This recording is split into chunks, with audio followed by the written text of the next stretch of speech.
Hello, everyone. I'm just making sure that we are live. I think this should be going into Facebook. But hello and welcome to the Summer Self-Care Conference. Okay, I see myself. We're all good to go. If you are hanging out with me live, go ahead and drop a comment in the chat. Where are you tuning in from? I'm so excited to be here with you guys today. Happy Friday. We have made it to the weekend. God bless. And I'm so excited that you guys are here tuning in to the Summer Self-Care Conference. If you have any questions on joyful living or community building or anything like that, feel free to pop them in the chat as we go. And in the comments. There we go. I can see everyone. Yay!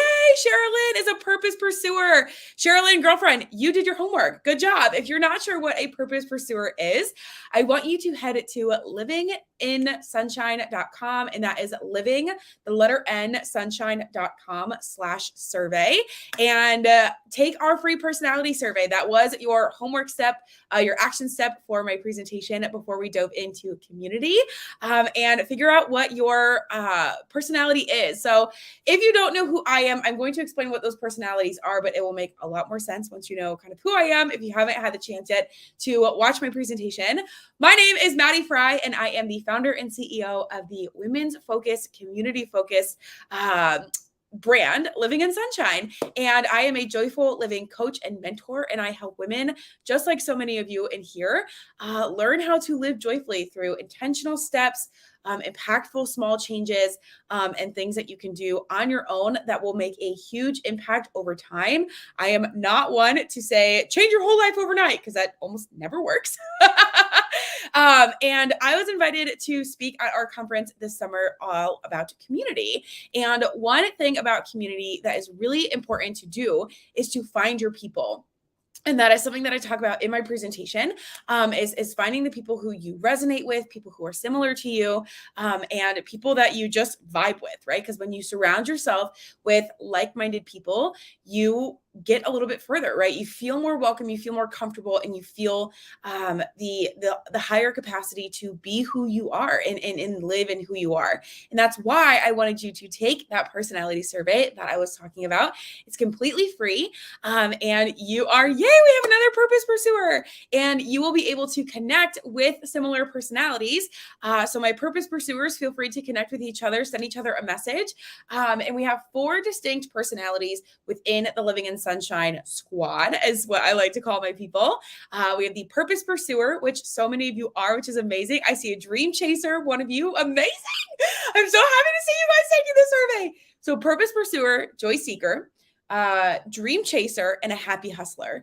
And all of these personalities have their own unique traits and superpowers and specialties to them.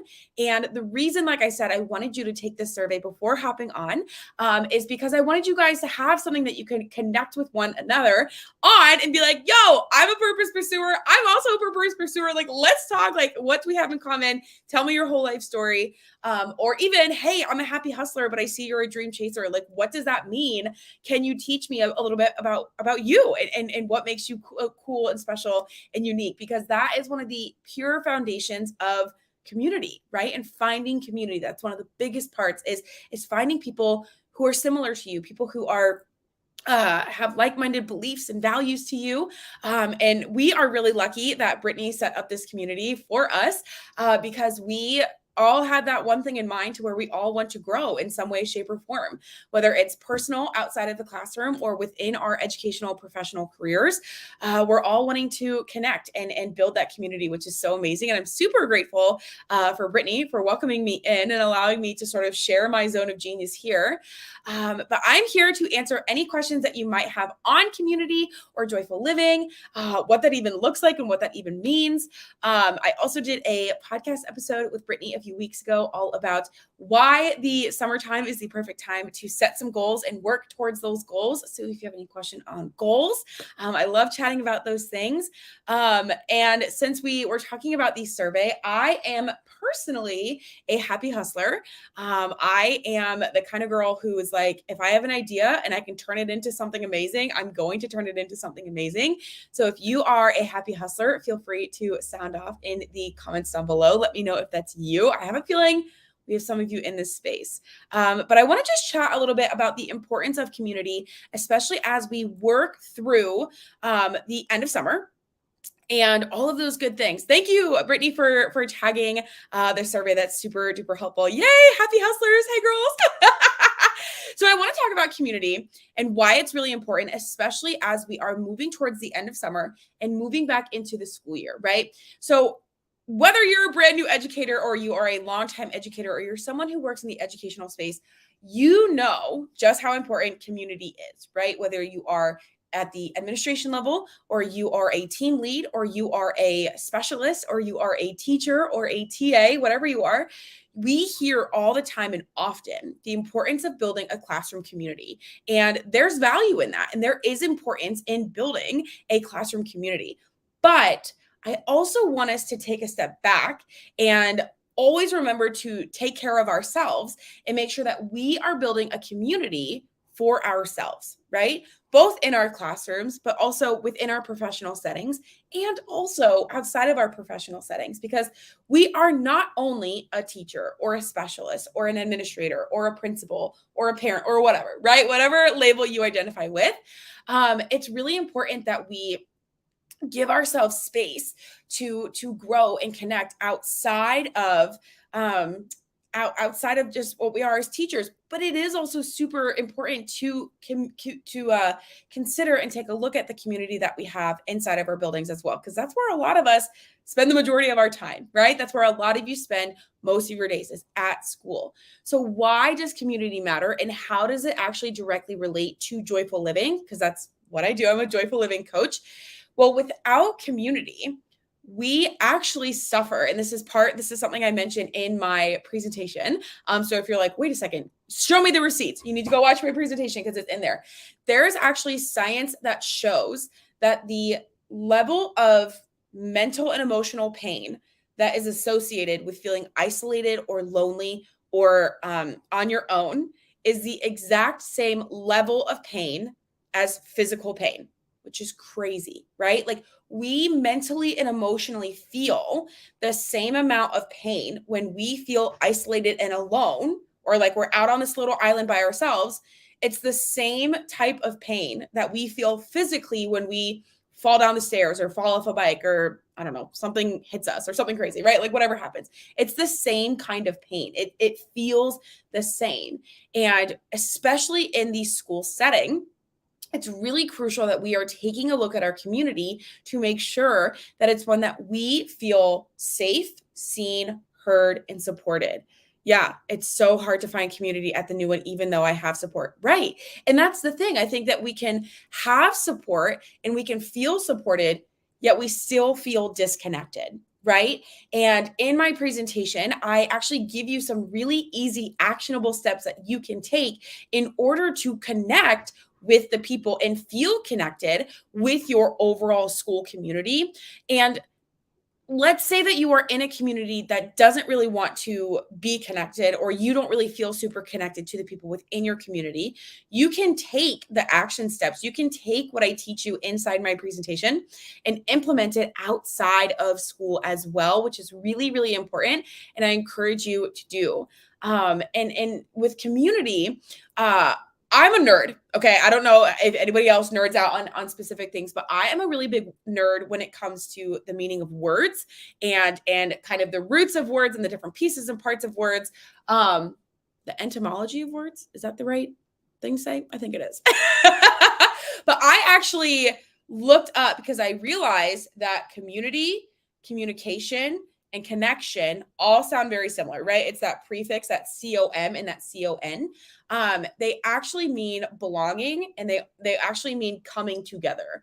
And so when we communicate, we build connection, which then builds community, which I think is so cool. So if you are someone who's currently in a building where you don't feel connected to the people around you, whether it's the people on your grade level team, or in your hallway, or your classroom partner, your classroom buddy, whatever you call the person who's like in the classroom right next door to you, and you don't feel connected to those people, I want to encourage you to communicate more.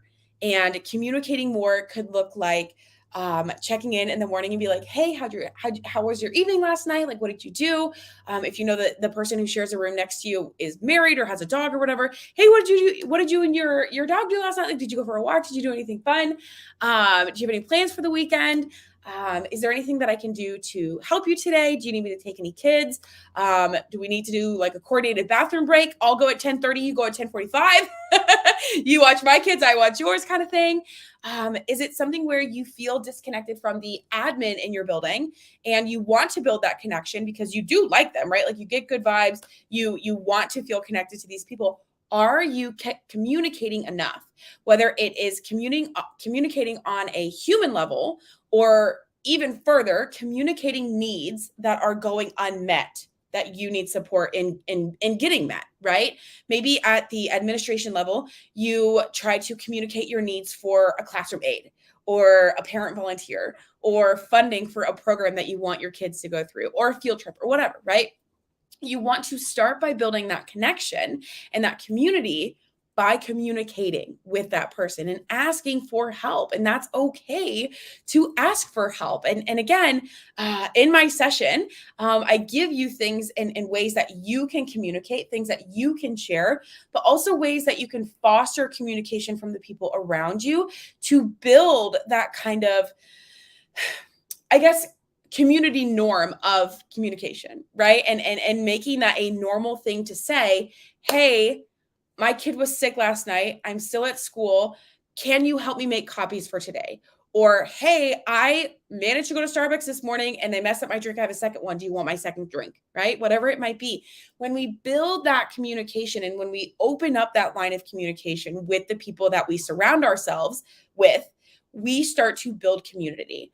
And communication is definitely the foundation of a really strong community. When we share who we are authentically with the people that we work with, that we associate with, the people that we welcome into our lives, willingly or by default, right? Because of where we work, we start to build a community. And so that's why I wanted to do my session on community, because community is a direct link to our level of joy and satisfaction and purpose in life. Yay, another purpose pursuer. Thank you, Vicky, for taking the survey. Let me know, you guys, if these survey results feel aligned to who you are. I always love hearing what people think. Like, oh yeah, that feels really on brand, and then maybe not, it feels a little bit off. My teacher friends are the only thing I miss about one of my previous schools. Right. And we all have those people when we are out of school for a really long time and we have those friendships and then we move, it can feel really tough because we miss that community that we had.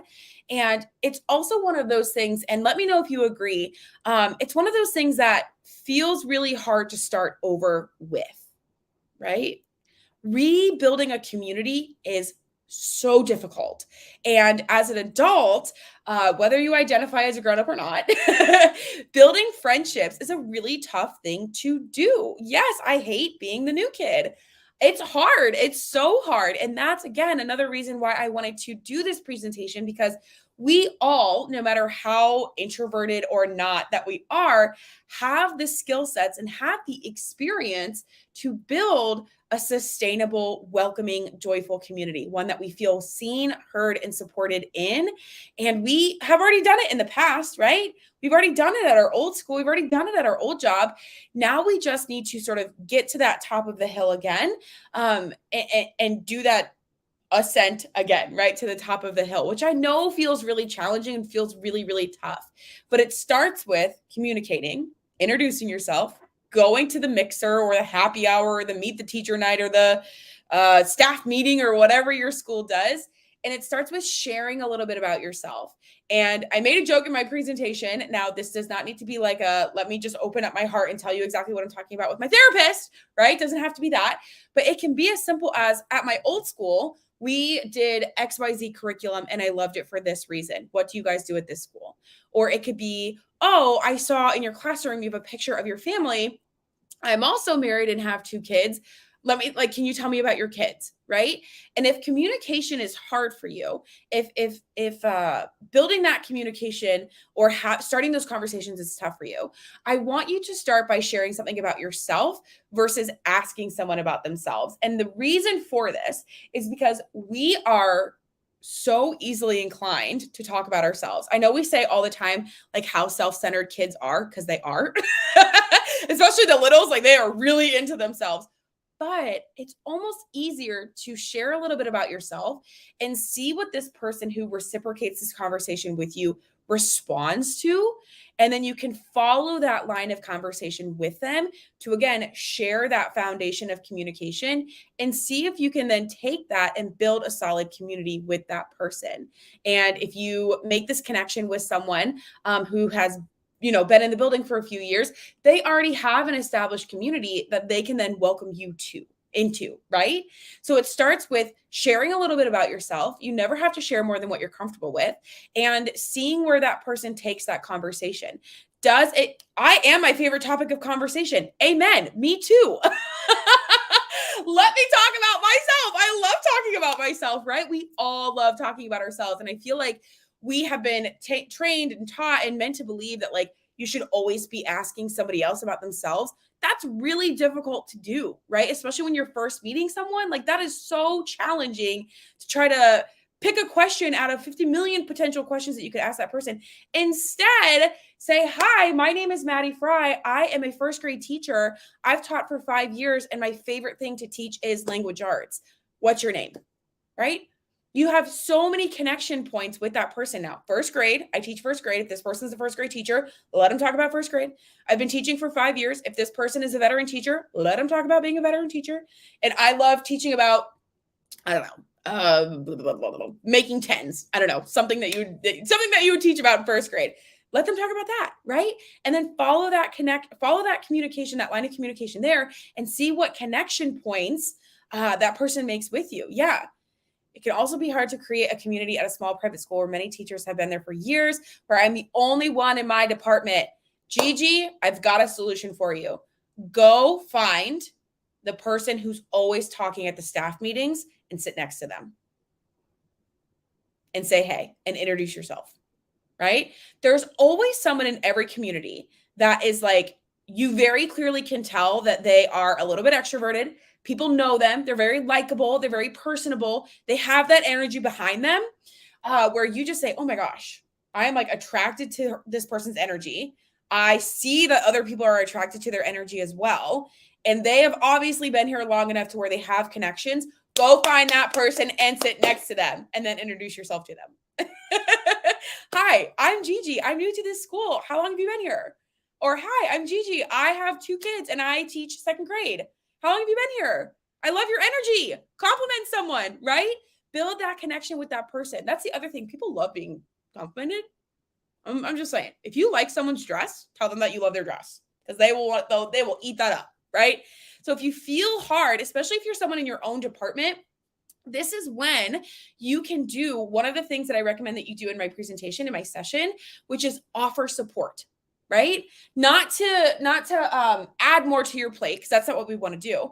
But if you are wanting to build a community, or kind of get into an already established community, the best way that you can do that is by offering support to the people in the community, right?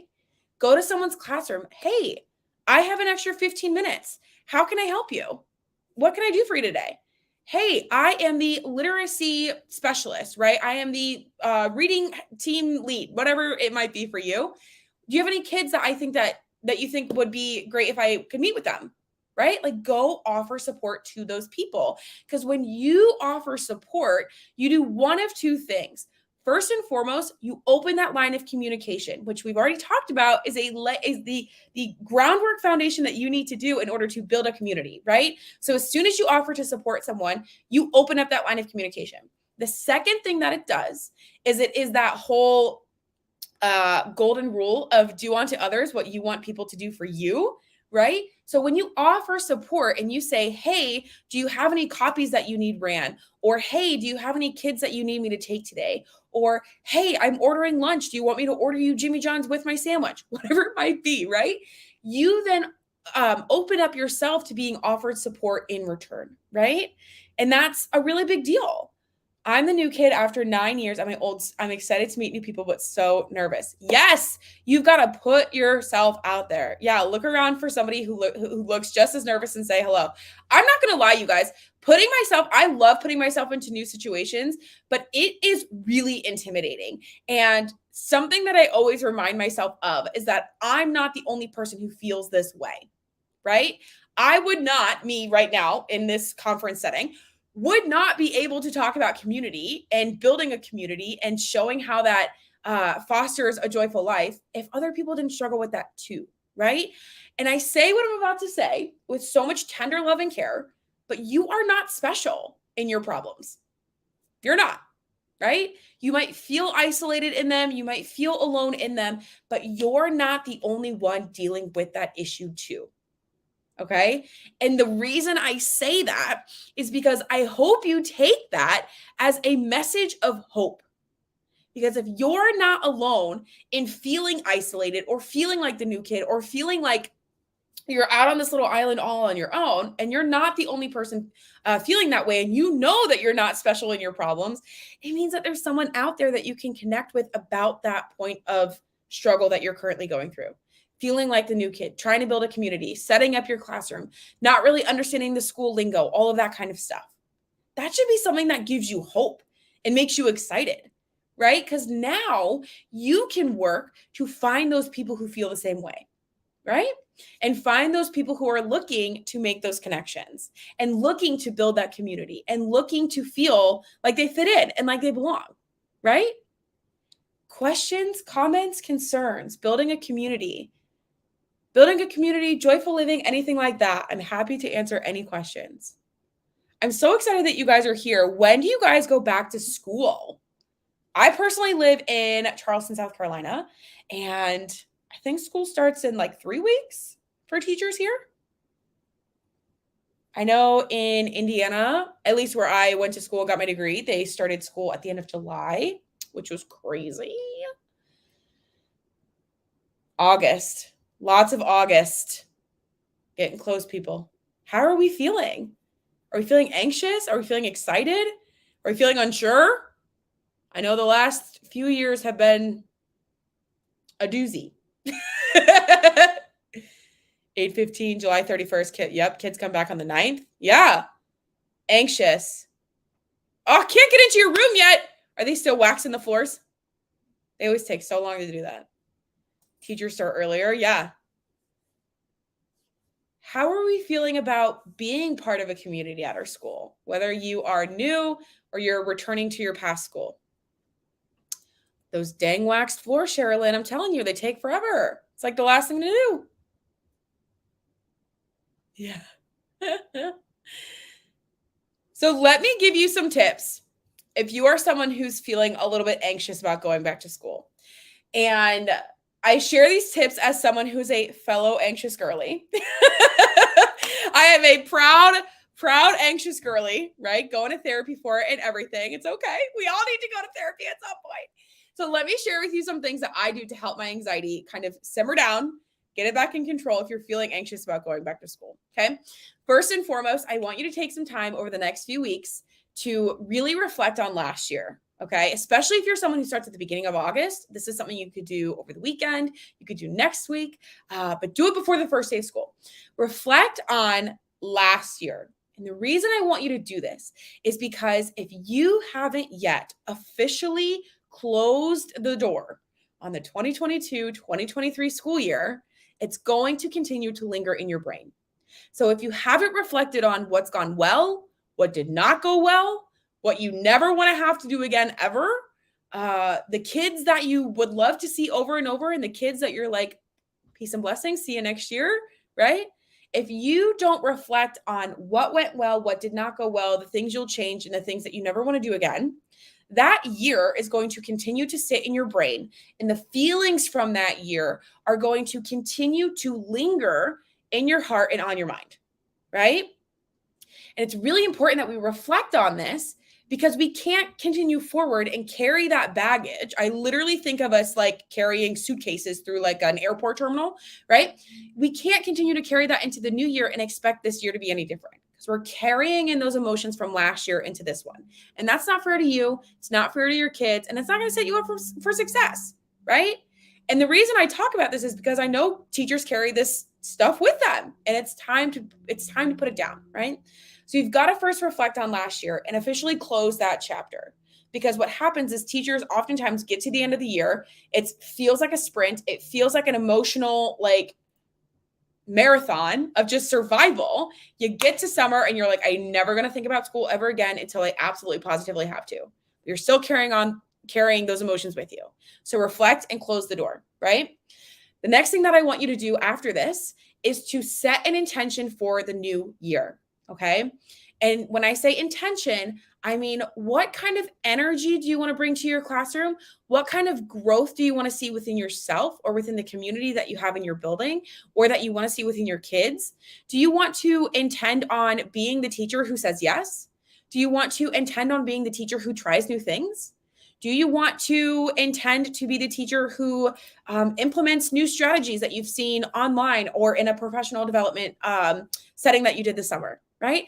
What kind of intention do you want to carry into the new year?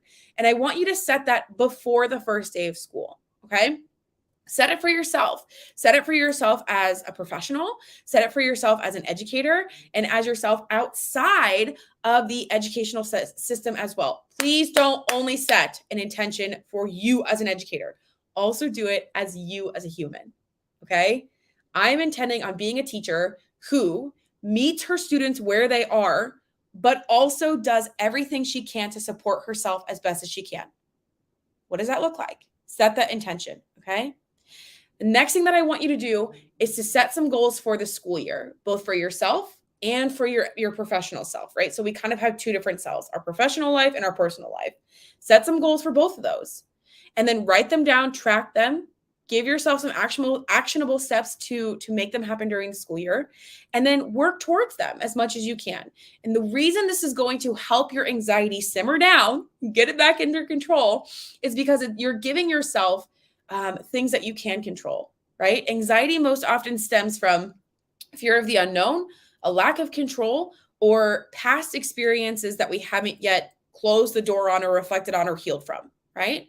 And so these steps are going to help you to close the chapter on whatever kind of year you had last year, good, bad, or otherwise. Go into the new year with a focus, and then also give you some things that you can work on and control as you move through the year. And the last thing that I want to remind you is this year, one of your goals, one of your intentions should be to be the teacher who fosters community, both inside your classroom and out. And when I say foster community, I don't mean always be the person who says yes to like organizing the Friday morning coffee power hour thing that happens 30 minutes before school. That doesn't mean you have to always be the person who signs up for all of the things. That just means that you need to be and can be a pillar in the community of your building where people say, yeah, Maddy shows up to staff meetings and she contributes something. Or yeah, Sherilyn comes and she offers support. She offered to buy me coffee last week. That was really kind of her. Like, I'm really appreciative for her because I was having a really bad day the night before, but she lifted me up, right? By offering to do that for me, right? We can build community in so many different ways. And you'll be surprised, I'm sure, maybe not, maybe because you've already had a rock star community that you've been part of, about how much joy community truly brings you both inside and outside of the classroom, okay? So if you haven't yet already, go take the survey. Brittany was amazing, and she linked it in the comments of this live, but it is at livingthensunshine.com/survey, and go take that survey. Let me know what you are. If you are an All Access Pass member, be sure to take advantage of the free month. I am giving you access to my own personal community for women just like you guys in this space who are wanting to level up and take care of yourself and live joyfully every single day. It's called the Sunshine Squad Community. You guys with All Access Pass get a month for free. literally a month for free, which is amazing. And that is a dedicated community space for you to grab. So go grab that. If you don't already have the All Access Pass, go upgrade to that. I'm pretty sure you can upgrade whenever you want. And then within that community space, you get check-ins, monthly coaching calls, Hype Girl text threads, all of good things. And so much more. So definitely check out the All Access Pass. This conference is amazing. I was watching some of the presentations and I'm so honored to be part of this amazing community. Brittany, thank you so much for having me. If you guys have any questions, feel free to connect with me over on Instagram. My handle is @living_sunshine. It's also right here. And I hope you guys have an awesome Friday. Bye, everyone.